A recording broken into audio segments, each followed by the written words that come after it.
Assalamu alaikum. Me, your 5th class teacher.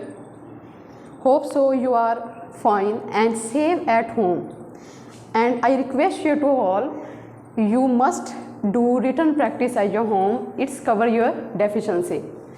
Today we will discuss the diary of 2 days, 13 and 14 September 2021, and the days are Monday and Tuesday. Now move to our study with the subject of English. As you know, previous diary में we should complete our essay. Today we start our assessment 2. Assessment 2 आज हम start करेंगे. इसके question 1 और 2 जो है आज हम इसको read out करेंगे, इसको understand करेंगे. I read out the question number 1. Write suitable prefixes in or in the blank spaces to change these words into opposite adjectives. Means के प्रीफिक्स जो हैं उन्होंने प्रोवाइड किए हुए हैं इन और इनको हमने चेंज करना है ऑपोजिट एडजेक्टिव में. फर्स्ट ऑफ ऑल हम ये अंडरस्टैंड करेंगे कि व्हाट इज प्रीफिक्स. प्रीफिक्स किसे कहते हैं? Prefix a group of word that is place before a word. एक ऐसा word we put before a word to enhance the meaning of that word. Prefix को हम अमूमन यूज़ करते हैं कुछ वर्ड से पहले जो कि उस वर्ड का मीनिंग मज़ीद हाईलाइट या इन्हेंस करता है. यहाँ पर कुछ वर्ड प्रोवाइड किए गए हैं और उन्होंने मेंशन किया इन या इम को यहाँ पर पुट करें. अब इन और इम, फर्स्ट ऑफ ऑल इन और इम का क्या मतलब है? इन और im mean both are the same meaning not. Both are the same meaning not and not या ऑपोजिट ऑफ. ऑपोजिट ऑफ के दोनों का मीनिंग सेम ही है. ये बेसिकली ये नोट की फॉर्म में यूज होते हैं, नोट के लिए यूज होते हैं कि नहीं. अगर आप कहें कि प्रॉपर एक चीज़ मुनासिब है तो इसका ऑपोजिट होगा नामुनासिब है. अगर एक चीज़ प्योर शफाफ है तो उसका उल्ट होगा वो गैर शफाफ है. तो ये बेसिकली जो है ये नोट के लिए ही यूज़ होती है. लेकिन हम यहाँ पर इसका बेसिकली इन और इम का प्रॉपर यूज़ बताएंगे. इम वर्ड जो है ये यूज़ होता है बेसिकली उन साउंड्स के साथ, उन अल्फ़ाबेट्स के साथ जिनमें लिप्स ज्वाइन हो जाते हैं, जैसे प, म और फ. मीन्स के पी और एम और बी, ये 3 अल्फ़ाबेट्स ऐसे हैं जिनमें हम प्रोनाउंस करते हुए अपने वर्ड्स लिप्स को ज्वाइन करते हैं. तो इन सब के स्टार्टिंग में जो वर्ड इन से स्टार्ट होगा, मीन्स के पी से स्टार्ट होगा या एम से स्टार्ट होगा या बी से स्टार्ट होगा, इन सब के साथ आप इम पुट करोगे और जो रिमेनिंग है उन सब के साथ आप इनपुट करोगे. अब हम स्टार्ट करते हैं अपने जो वर्ड बुक प्रोवाइड किए हुए. प्रॉपर मीन मुनासिब. अब इसका ये स्टार्टिंग पी से है तो मीन्स यहाँ पर क्या पुट होगा? इम. यू हैव टू पुट इम हेयर. इम प्रॉपर वर्ड बन जाएगा, ना मुनासिब. फिर है कैपेबल मीन काबिल. और इसका स्टार्टिंग पॉइंट देखें, स्टार्टिंग का डिजिट देखें, सॉरी अल्फ़ाबेट्स देखें. सी जो है हमारे सी पी एम और बी में इंक्लूड नहीं होता. सो हम यहाँ पर क्या पुट करेंगे? इन कैपेबल मीन नाकाबिल. प्योर मीन शफाफ. आप इसका भी स्टार्टिंग अल्फ़ाबेट्स देखें पी. तो P जो है जैसे कि आप देख रहे हैं कि आई एम, पी, एम और बी के साथ यूज होता है तो यहाँ पर क्या पुट होगा? इम. यस, यहाँ पर इम पुट होगा. नेक्स्ट है आपका एक्सपीरियंस्ड, तजर्बेकार. फिर यहाँ पर आप देखें कि इसका स्टार्टिंग अल्फ़ाबेट्स ई है. सो हम यहाँ पे क्या पुट करेंगे? इन. यस, यहाँ पर इन पुट होगा. इन एक्सपीरियंस्ड मीन ना तजर्बाकार. नेक्स्ट है आपका परफेक्ट. जैसे आपको पता है कि किसको कहते हैं? परफेक्ट, मुकम्मल. अब परफेक्ट पी से इसकी स्टार्टिंग है तो इसके साथ हम क्या पुट करेंगे? इम परफेक्ट बन जाएगा. नेक्स्ट है आपका एक्सपेंसिव महंगा। अब एक्सपेंसिव का स्टार्टिंग अल्फ़ाबेट जो है वो ई से स्टार्ट हो रहा है, तो हम यहाँ पे क्या पुट करेंगे, इन, हाँ जी इन पुट करेंगे तो ये इन एक्सपेंसिव बन जाएगा, मीन्स के मज़ीद महंगा या ना महंगे के मीनिंग में आएगा। अच्छा जी, अब ये जो है इन और इम का हमने यूज़ सीख लिया। बेसिकली दोनों का मीनिंग नॉट है या ऑपोजिट है, लेकिन हमने एक क्लू फॉर्म में या आपको हाईलाइट कर दिया कि प म और ब के साथ हम इम लगाएंगे और मीनिंग सबके साथ हम इन लगाएंगे। हाँ जी, understand this question number 1। Now we have move to our next question, question number 2। मैं इसको रीड आउट कर रही हूँ। Write the root words from which these adjectives have been made by adding suffixes, the first one has done for you. उन्होंने mention किया हुआ है कि हमने आपको एडजेक्टिव प्रोवाइड किए हुए हैं और उसमें सफिक्स ऐड्स हुए हुए हैं, आपने इसमें से रूट वर्ड्स को सेपरेट करना है। एडजेक्टिव क्या है? एडजेक्टिव मीन्स किसी भी चीज़ की खूबी या खामी, और suffix mean a word that we put after the words to enhance the meanings. Suffix जो हैं उनको कहते हैं, जैसे प्रीफिक्स हमारा बिफोर वर्ड से लगता है, ये सफिक्स जो है वो आफ्टर वर्ड लगता है और ये वर्ड्स को इन्हेंस करता है। अब यहाँ पर एडजेक्टिव उन्होंने प्रोवाइड किए हुए हैं, इनमें से हमने रूट वर्ड को सेपरेट करना है। What is the root word? Root word is a word that the base of that word, कि जो बेस है उस वर्ड की उसको हम रूट वर्ड कहते हैं। अब उनमें से हमने रूट वर्ड को सेपरेट करना है। सबसे पहला है हमारा जो बुक में प्रोवाइड है सर्कुलर। सर्कुलर मीन दायरा नुमा, तो इसमें से हमने लास्ट में फिजिक्स ऐड हुए हैं ए आर, तो हमने यहाँ पर आपने इस सर्कुलर को सर्कल जो है वो राइट कर देना है। सर्कुलर मीन सर्कल, सर्कुलर का रूट वर्ड है सर्कल। सेकंड है हमारा गोल्डन, सुनहरी। गोल्डन का रूट वर्ड हम क्या यहाँ से निकालेंगे? बेस वर्ड इसका क्या है? जो स्टार्टिंग के 4 वर्ड्स हैं गोल्ड, गोल्डन का रूट वर्ड है गोल्ड। मस्कुलर, मस्कुलर मीन्स पट्टेदार मजबूत, तो मस्कुलर का हम रूट वर्ड मीन्स इसका बेस वर्ड निकालेंगे जो कि है मसल। क्या है? मसल। अच्छा जी, नेक्स्ट है आपका डी, ग्रेसफुल। ग्रेसफुल जैसे कि आपको पता है ये खुशनुमा में आता है, या ग्रेसफुली बड़े खुश कि बहुत ग्रेसफुल लग रहा है, बहुत अच्छा लग रहा है, तो इस मीनिंग में आएगा। ग्रेसफुल का रूट वर्ड अगर हम निकालेंगे तो ये हमारे स्टार्टिंग का जो वर्ड है ग्रेस, ये हमारा रूट वर्ड है, जो मेन उसकी जड़ है, जो मेन उसका बेस, जो हमारा अल्फ़ाबेट्स या बेस जो वर्ड है उसको हम सेपरेट किया हमने यहाँ पर। ई है आपका ब्यूटीफुल, खूबसूरत को कहते हैं। अब इसका हमने बेस वर्ड निकाला तो क्या होगा? Beauty.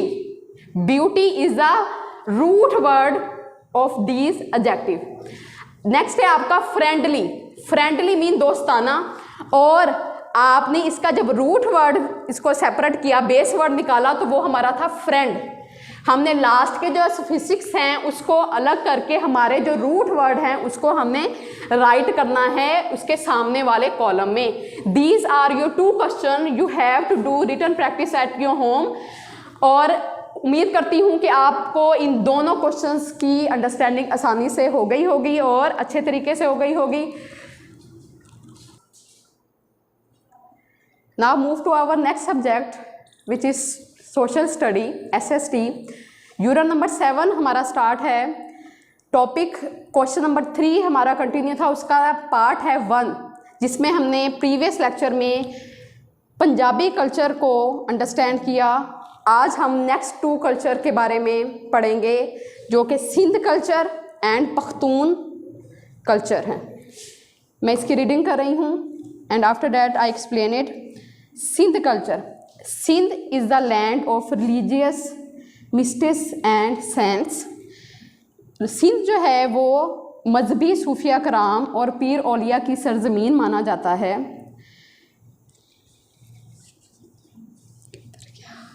The people of Sindh पे ग्रेट रिस्पेक्ट टू हज़रत शहबाज कलंदर रहमतुल्लाह अलैह। शाह अब्दुल लतीफ़ भटाई रहमतुल्लाह अलैह, हज़रत सच्चर सरमस रहमतुल्लाह अलैह। सिंध के जो लोग हैं वो बहुत ज़्यादा इज़्ज़त देते हैं, ये बहुत इज़्ज़त करते हैं हज़रत शहबाज कलंदर रहमतुल्लाह अलैह, शाह अब्दुल लतीफ़ भटाई और हज़रत सच्चर सरमस रहमतुल्लाह अलैह की। ये तीनों के दरबार या मज़ार जो हैं वो सिंध में ही मौजूद हैं। सच्चर सरमस का मज़ार सेवन शरीफ सिंध में मौजूद है और अब्दुल लतीफ़ भटाई और शहबाज कलंदर का मज़ार भी सिंध में मौजूद है। ये सिंध के लोग इनको बहुत इज़्ज़त देते हैं। This province is rich in agriculture production and mineral resources. ये सूबा अपनी ज़रूरी पैदावार और कानकुनी के वसाइल की वजह से बहुत अमीर है। These people present best social way in their living style and hospitality। ये लोग माशरती रहन सहन के तरीक़ों और मेहमान नवाजी से जाने जाते हैं या अपने जो तरीक़ेकार हैं वो इस तरीके से प्रेजेंट करते हैं जिनसे इनकी ज़िंदगी के गुजारने के तरीके और इनकी मेहमान नवाजी वाज़ेह हो सके। सेकंड है हमारा Pakhtun culture. The Pakhtun of Khyber Pakhtunkhwa are hospitable and brave. Khyber Pakhtunkhwa के जो लोग हैं बहुत ज़्यादा हॉस्पिटेबल मीन मेहमान नवाज हैं, ब्रेव बहादुर हैं। मेहमान नवाज ये कि अगर इनके घर कोई मेहमान जाता है तो जब तक उनको खाना नहीं खिलाते या उनकी खातिर तवाज़ो नहीं करते, अगर कोई मेहमान बग़ैर खाने के चला जाए तो वो अपनी तौहीन समझते हैं और बाकायदा इसके ऊपर खुसूसन तवज्जो दी जाती है। मेहमान नवाजी और बहादुरी की मिसाल ये कि हर फील्ड में आप देखेंगे कि इनकी चाहे तीर अंदाज़ी लगा लें, चाहे और बहुत सी फील्ड्स ऐसी हैं जहाँ पर पख्तूनख्वा या के लोगों ने अपनी लोहा मनवाया है। ख़ास करके जब बाहर के ममालिक में, अरब ममालिक में बुर्ज खलीफा के नाम से एक इमारत कायम हुई तो वहाँ पर लोगों ने बनाने से इनकार कर दिया क्योंकि वो बहुत ज़्यादा ऊंचाई पे थी। लेकिन वहाँ पर भी एक पठान शख्स था जिसने बुर्ज खलीफा को बनाने की हामी भरी। सो इनकी ब्रेवरी के और बहादुरी के किस्से जो हैं वो मौजूद हैं। They have kept their traditions alive since centuries. ये अपनी रवायात को सदियों तक ज़िंदा रखते हैं या सदियों से ज़िंदा रखे हुए हैं। Their marriage ceremonies and some other customs are quite different from other religions. इनकी शादियों की तकरीबात और इनके रिवाज कदरे बाकी रिलीजन्स की निस्बत जो है वो मुख्तलिफ हैं।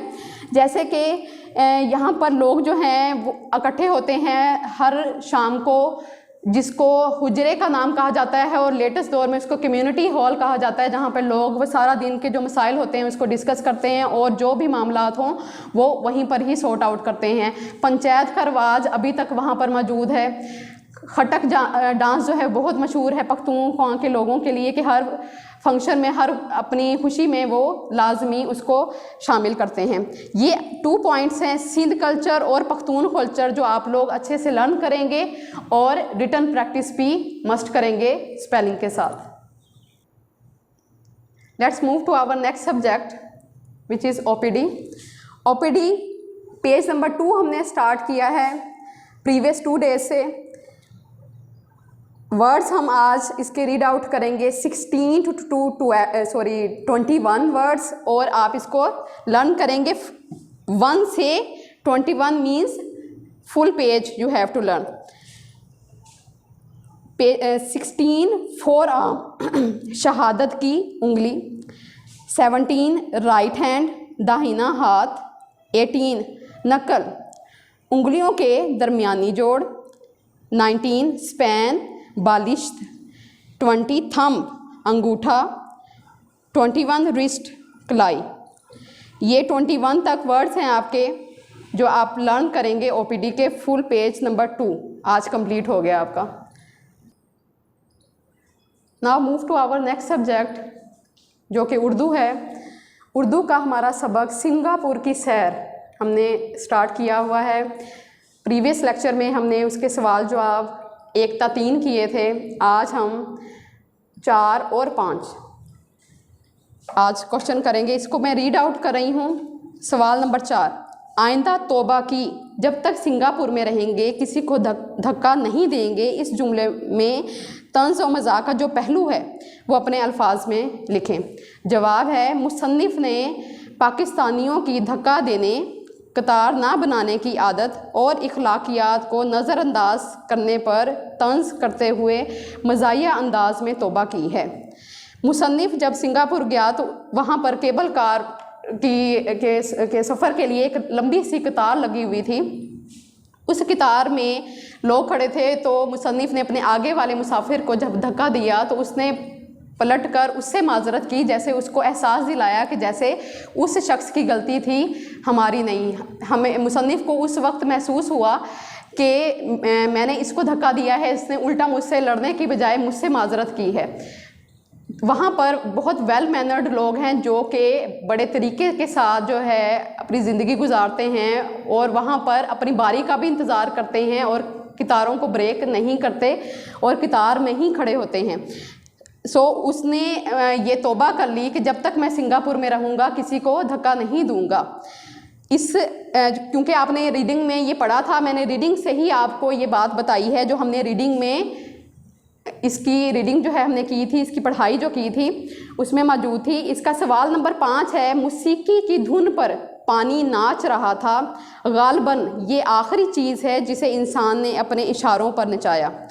इन जुमलों से मुसन्निफ़ की क्या मुराद है? कोई से 2 मिसालें सोच कर लिखें जिनमें मुख्तलिफ़ चीज़ों को इंसान ने अपनी मर्ज़ी से इस्तेमाल किया हो, मसलन शेर को सुधारना या भाप से इंजन चलाना। अब जवाब है 2 हमने बतानी है मिसालें। नंबर 1 पर है तोते को बोलना सिखाया, दूसरे नंबर पे है कंप्यूटर से इंसानी दिमाग की तरह काम करवाया। ये 2 ऐसे काम हैं जो इंसान ने अपनी मर्ज़ी से करते हुए इस्तेमाल किए हैं। इसके अलावा और भी बहुत से काम हैं, जैसे कि जहाज़ को हवा में उड़ाया, रोबोट से इंसानों जैसा काम लिया, या और आर्टिफिशियल हार्ट भी बनाया जो कि आप उसके दिल में पेवस कर सकते हो जिसके हार्ट का कोई इशू हो। इसके अलावा ज़मीन को खोदकर मादनियात निकाली, मिट्टी से बर्तन बनाए। ये तमाम काम ऐसे हैं जो इंसान ने दुनिया में रह कर किए हैं। ये 2 सवाल हैं जो आप लोग अच्छे से याद करेंगे और इसकी प्रैक्टिस भी ज़रूर करेंगे। Thank you. अस्सलाम वालेकुम students, me your 5th class teacher. Let's we start our next subject which is science। Science का यूनिट नंबर 14 है। आप जान चुके हैं कि हम प्रीवियस डे जो थे अपने साइंस यूनिट नंबर 14 की रीडिंग जो है वो फिनिश कर चुके थे। आज इसका हमारा टॉपिक है ऑब्जेक्टिव। ऑब्जेक्टिव आपके पास नोट्स पेज नंबर 9 और 10 पर है और बुक पेज नंबर 97 + 98 पर है। अब हम ऑब्जेक्टिव में हमारे पास 3 चीज़ें आ रही हैं। Question number 1, 2 and 3। फर्स्ट है ब्लैंक्स, उसके बाद आपके आएंगे टिक एंड क्रॉस और उसके बाद आएंगे MCQs। Now open your book page number 97। Manage now date and day on page number 97। अब जो ऑब्जेक्टिव आपके पूरे चैप्टर से रिलेटेड है उसी आप ऑब्जेक्टिव को जो है वो सॉल्व करोगे पेंसिल से अपनी बुक के ऊपर। फर्स्ट ऑफ ऑल है question number 1, filling the blanks.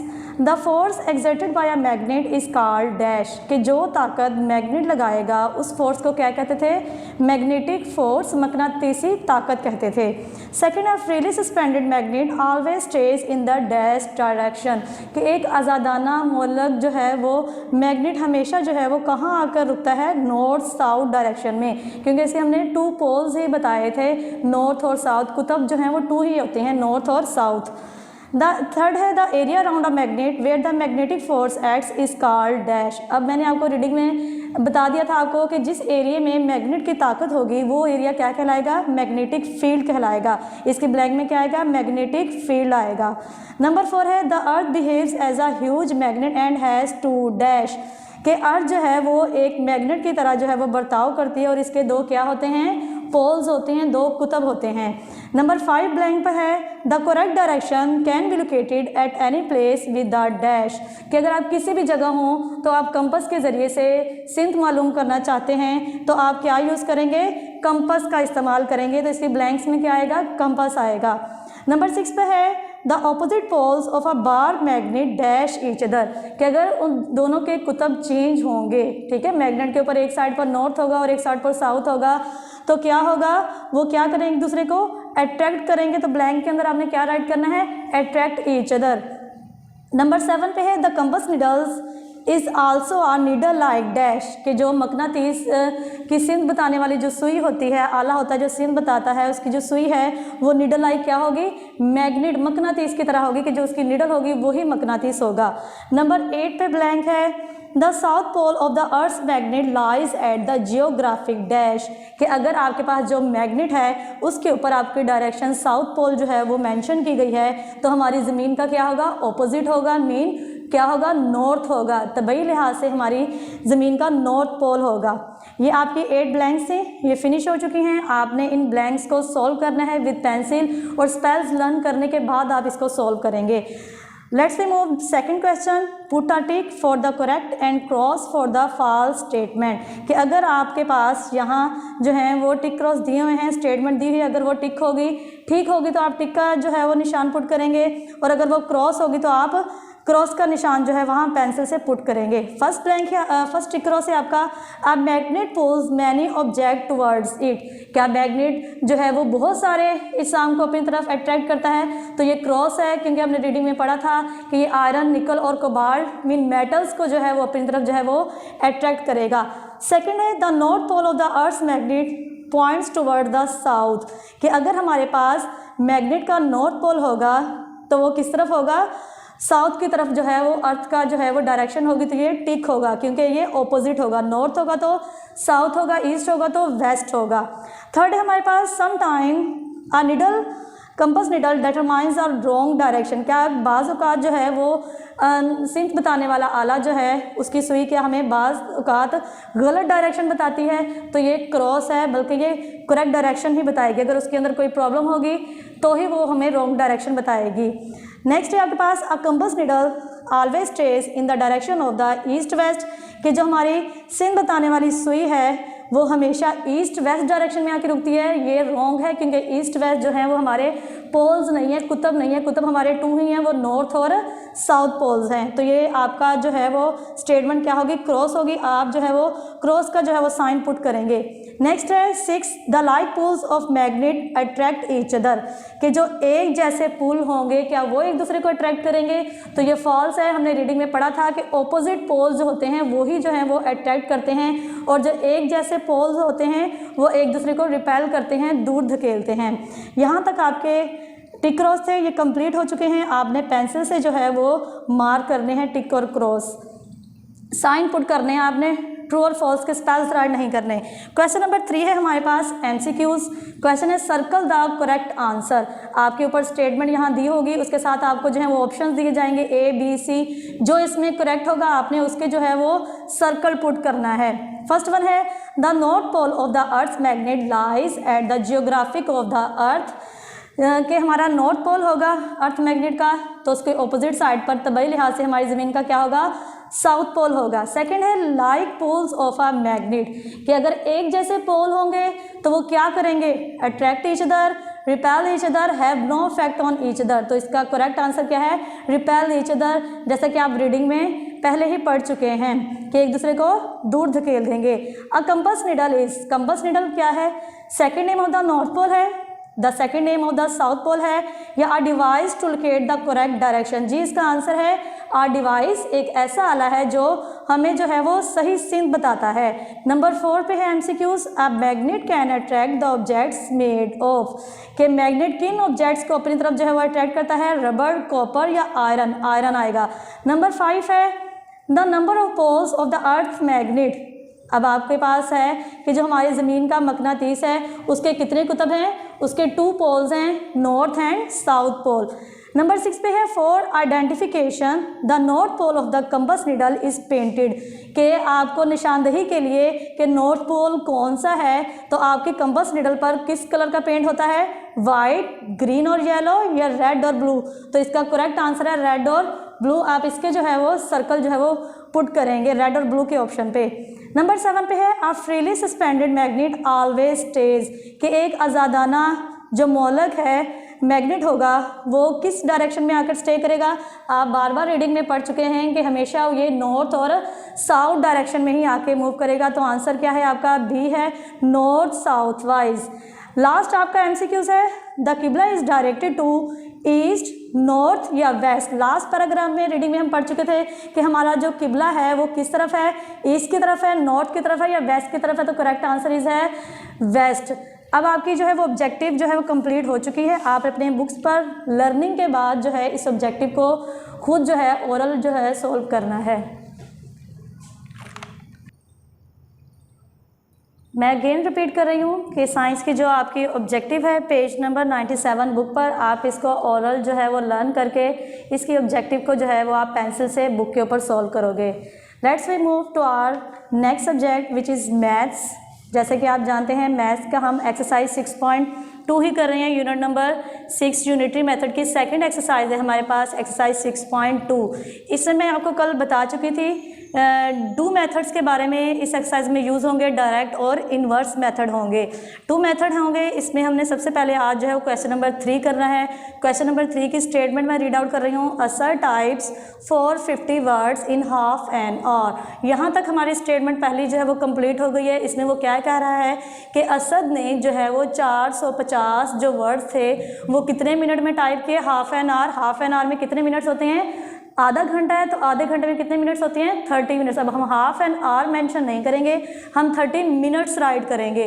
Second है how many words would he type in 7 minutes. अब बताएं ज़रा वो 7 मिनट में कितने वर्ड जो है वो टाइप कर सकेगा कंप्यूटर के ऊपर। अब देखें आपका टाइम क्या हो रहा है, पहले आपका टाइम 30 मिनट्स था, अब आपका टाइम 7 मिनट्स है, मीन आपका टाइम कम हो रहा है।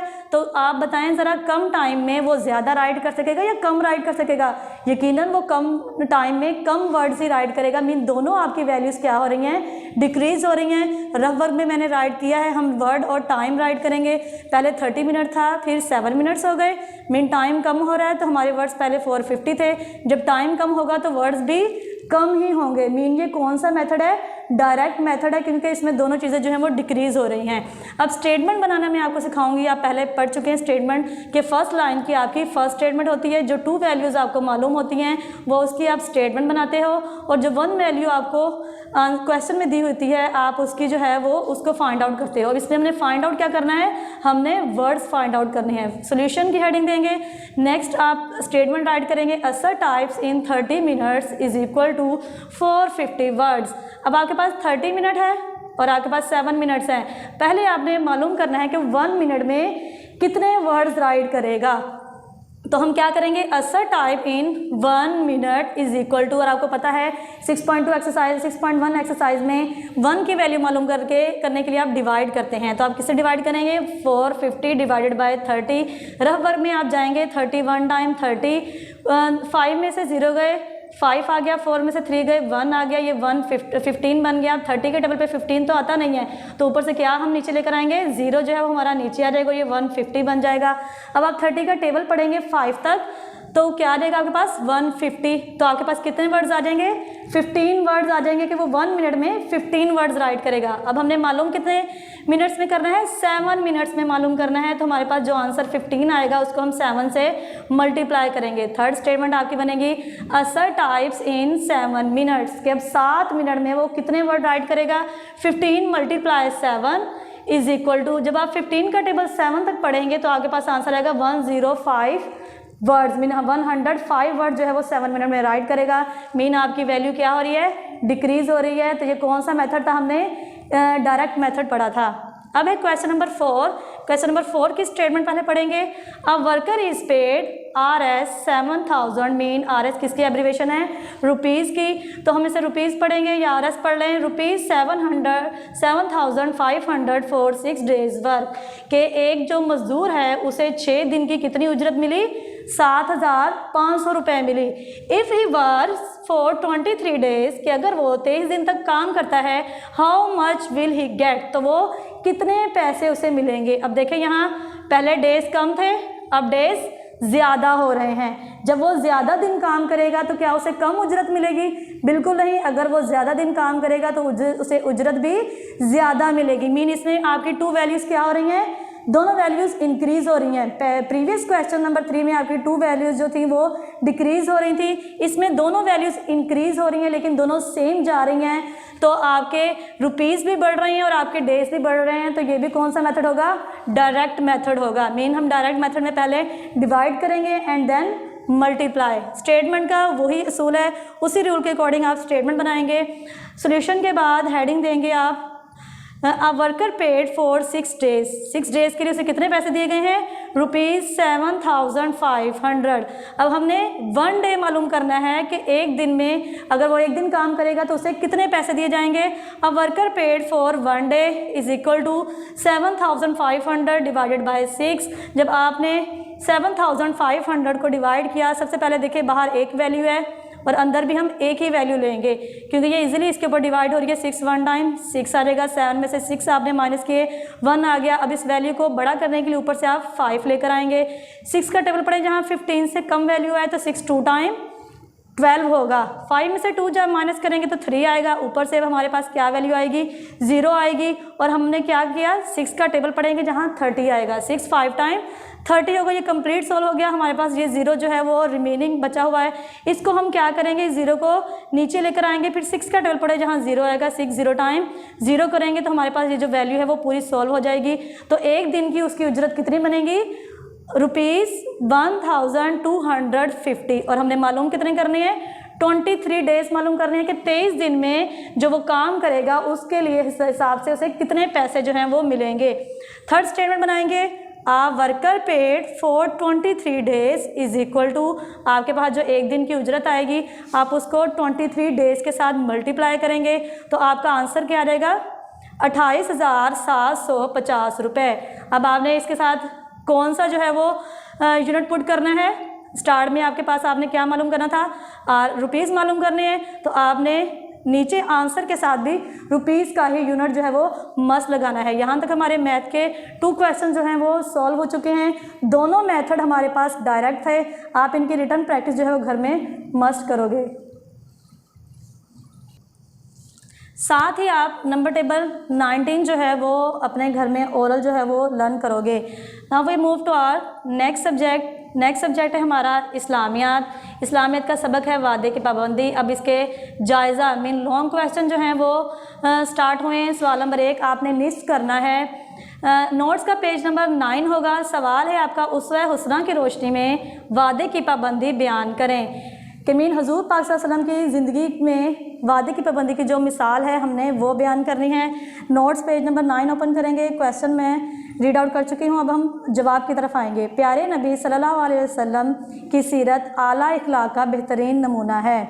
आप सल्लल्लाहु अलैहि वसल्लम ने ज़िंदगी भर कभी वादे की खिलाफ वर्जी नहीं की।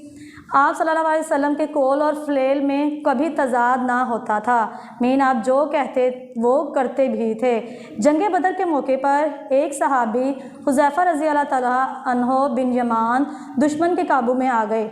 कुफ़ार ने उनको इस वादे पर छोड़ा कि वो जंग में हिस्सा नहीं लेंगे। ये तकरीबन आप जो पूरा जो है ये वाक़या पढ़ चुके हैं। ये हमने आज हाफ़ करना है कि जंग में हिस्सा नहीं लेंगे। यहीं तक आपका इस्लामियत का जो था वो क्वेश्चन था। आप इसको लर्न भी करेंगे और घर में रिटर्न प्रैक्टिस भी करेंगे।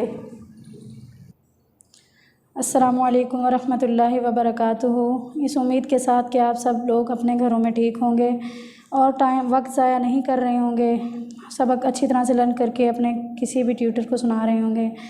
चलें आज की हम डायरी करते हैं। कुरान की 5 क्लास का सिलेबस करना है हमने आज, तो उसकी डायरी देखें। सबसे पहले पारा नंबर 7 सूरतुल माइदा की आयत नंबर है 96 ता 104 104 प्लस नमाज कोमा की दुआ ता सजदे की ज़ायद दुआएं मा तर्जमा। रकू की ज़ायद दुआएं तक हमने कल कर लिया था, आज सजदे की ज़ायद दुआएं तक करेंगे। चलें सबसे पहले पारा ओपन करें, फिंगर रखें पारे पे और अच्छी तरह से मेरे साथ साथ रिपीट कीजिएगा। देखें, आऊज़ु बिल्लाहि मिनश शैतानिर रजीम, बिस्मिल्लाहिर रहमानिर रहीम। उहिल्ला लकुम सैदुल बहरि व तआमुहु मताअन लकुम वलिस्सय्यारा वहुर्रिम अलैकुम सैदुल बर्रि मा दुमतु हुरुमा वत्तकुल्लाहल्लज़ी इलैहि तुहशरून जअलल्लाहुल कअबतल बैतल हराम क़ियामल लिन्नास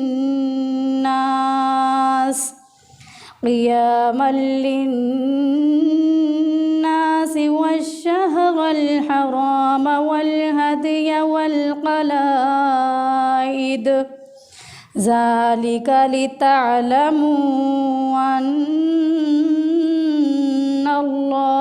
यअलमु मा फ़िस्समावाति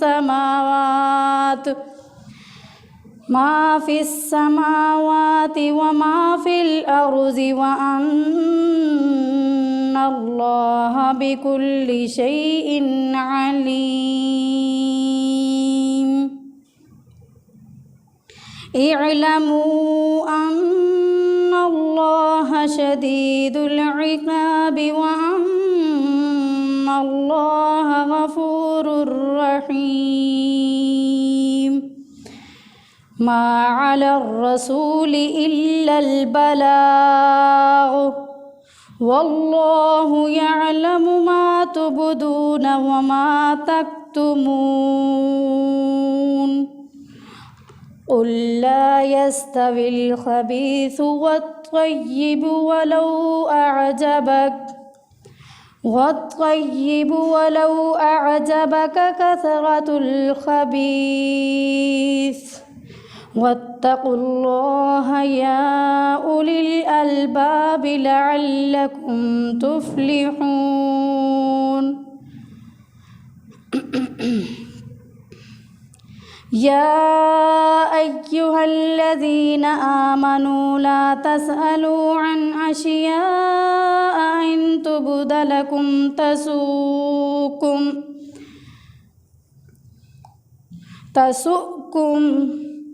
व इन तसअलू अन्हा हीन युनज़्ज़लुल कुरआनु तुबद लकुम अफ़ल्लाहु अन्हा वल्लाहु गफ़ूरुन हलीम।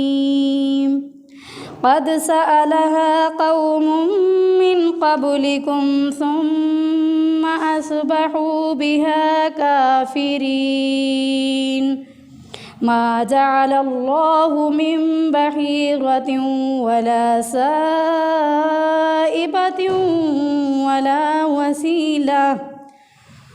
वला वसीलतिन वला हामिन वलाकिन्नल्लज़ीन कफ़रू यफ़्तरून अलल्लाहिल कज़िब व अक्सरुहुम ला यअक़िलून। व इज़ा क़ील लहुम तआलौ इला मा अंज़लल्लाहु व इलर रसूल क़ालू हस्बुना मा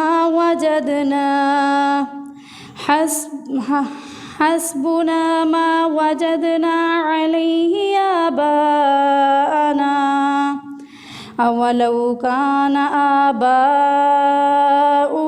ला यअलमून शैअन वला यहतदून।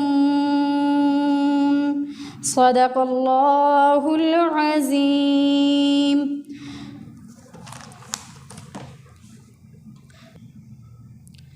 अब नेक्स्ट हम लोग करेंगे कोमा की दुआ। रकू के फ़ौरन बाद जब हम खड़े होते हैं तो उस टाइम पीरियड को कोमा कहते हैं। कोमा की दुआ है समी अल्लाहु लिमन हमिदा रब्बना लकल हम्द हम्दन कसीरन तय्यिबन मुबारकन फ़ीह। सुन लिया अल्लाह ने जिसने उसकी तारीफ़ की, ए हमारे रब सब तारीफ़ तेरे लिए, तारीफ़ बहुत ज़्यादा पाकीज़ा बाबरकत। नेक्स्ट आगे है सजदा। फिर अल्लाह अकबर कह के हम सजदे में जाते हैं तो सजदे में 3 दफ़ा हम पढ़ते हैं सुबहान रब्बियल आला, सुबहान रब्बियल आला, सुबहान रब्बियल आला। पाक बहुत बुलंद है मेरा रब, सजदे की ज़ायद दुआएं हैं जो हमने रकू में की थी, उन्हीं में से पहली 2 दुआएं जो हैं सजदे में पढ़ेंगे। सुबहानकल्लाहुम्मा रब्बना व बिहम्दिका अल्लाहुम्मा गफिरली।